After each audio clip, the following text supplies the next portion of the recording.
गड़बड़ मौसम और पानी की वजह से हमने आयोजकों से भी पूछा तो उन्होंने कहा यहाँ थोड़ा बारिश और माहौल थोड़ा गड़बड़ हो रहा, पानी भर गया है। तो अब सुप्रीम कोर्ट के वकील कल या परसों पूरी विधिवत सुप्रीम कोर्ट गेट डी से चल के यहाँ तक आएंगे, सॉलिडेरिटी दिखाते हुए और इन पहलवानों को न्याय दिलाने के लिए बात करेंगे और पूरा प्रेशर मेंटेन करेंगे। अब सुप्रीम कोर्ट के वकील तो ये सोचते हैं अगर दिल्ली पुलिस काम नहीं कर रही तो दिल्ली पुलिस किसके कंट्रोल में है? दिल्ली पुलिस अमित शाह के कंट्रोल में है, गृह मंत्री होने के नाते उसकी ड्यूटी है। अगर वो काम नहीं कर रहा तो अब दिल्ली पुलिस के अधिकारियों पे कार्रवाई करने की बजाय इस देश के गृह मंत्री पे कार्रवाई हो। सुप्रीम कोर्ट के वकील इस बात की मांग करेंगे। और दूसरा, अगर गृह मंत्री भी काम नहीं करता तो वो किसकी कैबिनेट का हिस्सा है? वो प्रधानमंत्री नरेंद्र मोदी की कैबिनेट का हिस्सा है। अगर गृह मंत्री काम नहीं करता तो हम प्रधानमंत्री नरेंद्र मोदी की गिरफ्तारी की भी मांग करेंगे सुप्रीम कोर्ट के एडवोकेट इस देश के सामने। बहुत बढ़िया, बहुत बढ़िया। किसी देश का प्राइम मिनिस्टर वो किसी तानाशाह देश का प्राइम मिनिस्टर नहीं है, वो एक लोकतंत्र का प्राइम मिनिस्टर है। उसको जनता ने चुना, हमारे यहाँ चुनने का जो भी रास्ता है उस हिसाब से वो प्राइम मिनिस्टर की गद्दी पे बैठा है। कोई प्राइम मिनिस्टर देश का मालिक नहीं है, वो दूसरे अन्य कर्मचारियों की तरह से एक कर्मचारी है इस देश का। कोई भी खुदा नहीं है यहाँ पर, सब कानून के तहत काम करते हैं। कानून का राज्य है देश में, ना प्रधानमंत्री का राज्य है, ना किसी गृह मंत्री का, ना किसी पुलिस का राज्य है। इसलिए ये अब जो हालात चल रहे हैं पॉक्सो के अंदर, इस देश की बहन बेटी कोई भी 18 साल से नीचे का बच्चे के साथ कोई रेप या उसके साथ चरित्र हनन होता है तो स्पेशल एक्ट बनाया था पॉक्सो, और उसमें इसलिए बनाया था कि छोटे बच्चे अपनी पूरी बात भी नहीं बता पाएंगे, इस तरह की बात उनसे पूछी भी ना जाए, वो इतने छोटे हैं। और उनके साथ जो इस तरह का अपराध करता है उसको तुरंत गिरफ्तार करना चाहिए। इस देश में कितने तरह के कानून बनाओगे?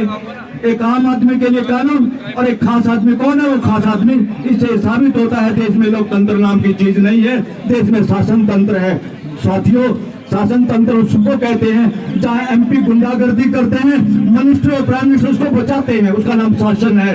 लोकतंत्र उसका नाम है जहाँ कोई एमपी हो चाहे प्राइम मिनिस्टर हो। इस अमेरिका के राष्ट्रपति ने एक लड़की से छेड़खानी क्या सहमति के साथ बात की थी, मगर वो इमोरल बात थी, उसको माफी मांगनी पड़ी। वो है लोकतंत्र। यहाँ पे शासन तंत्र जहाँ पे गवाहों को मारने की कोशिश होती है, गवाहों को पटाने की प्रेशर की कोशिश होती है। देश में लोकतंत्र नाम की चीज नहीं है। हमने एक अभियान चलाया है, शासन व्यवस्था, शासन तंत्र से व्यवस्था की ओर देश को बढ़ना है। और उसी तरह के अभियान पे, उसी तरह की यात्रा पे कल या परसों सुप्रीम कोर्ट के वकील दूसरी कोर्टों से भी वकील इकट्ठे होकर सुप्रीम कोर्ट के गेट नंबर डी से चलेंगे पद यात्रा करते हुए, और यहाँ पहुंचेंगे सिर्फ इस बात के लिए कि इस देश में कोई जज मरता है तो उसके घर वाले आंसू लेके चुप बैठते हैं, उनका राज नहीं खुलता। इस देश में वीआईपी लोग जिन लोगों की हत्याएं कराते हैं, न केवल उस आदमी की हत्या करने वाले को जिनसे हत्या करवाई है, उस पूरी चेन को फिर खत्म करते हैं। ये तंत्र कब तक चलेगा इस देश में? इस देश में पूरी ट्रांसपेरेंसी जहाँ नहीं होती उसका नाम शासन होता है।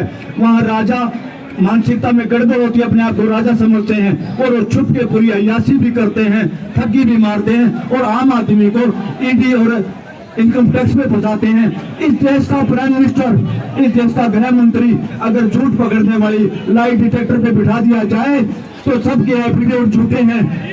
इलेक्शन कमीशन में सबके एफिडेविट झूठे हैं। कोई भी एमपी बनने के लायक नहीं है नेता, क्योंकि अगर ये जो फिक्स है कितना खर्चा इलेक्शन में करेंगे, मुश्किल से कोई एमपी नहीं बच पाएगा जिसमें प्रधानमंत्री भी शामिल है, इस देश का गृह मंत्री भी शामिल है, जिन्होंने झूठे एफिडेविट दिए। इस देश के एमपीओ के साथ एक कानून बनाने की जरूरत है कि जो भी एमपी बनेगा उसको लाई डिटेक्टर पे लिटाएंगे कि उसने एफिडेविट झूठा तो नहीं दिया। ये झूठे लोग हैं, ये एजुकेशन के बारे में झूठ बोलते हैं, ये इलेक्शन में काला धन यूज करते हैं, पूरे देश का बेड़ा गर्क कर दिया। कोई भी पार्टी पीछे नहीं है, मैं किसी पार्टी पक्ष में नहीं हूँ, वकील लोग किसी पार्टी पक्ष में नहीं है, वकील लोग रूल ऑफ लॉ के पक्ष में है कि ये कानून फुटपाथ पे सोने वाले के लिए भी उतना ही स्पीड से लागू होना चाहिए जितना यहाँ लुटियन जोन में। ये लुटियन जोन को हम लूट जोन कहते हैं, ये लुटियन जोन में जो ठग लोग बैठे हुए हैं इनके ऊपर भी कानून उसी स्पीड से लागू होना चाहिए। ये देश की जनता है, यही चाहती है, इससे ज्यादा कुछ चाहती नहीं। और इस बात को जाति में, धर्म में, स्टेट में बांटने की कोशिश बदमाश लोग करते हैं। जो भी गुनहगार होता है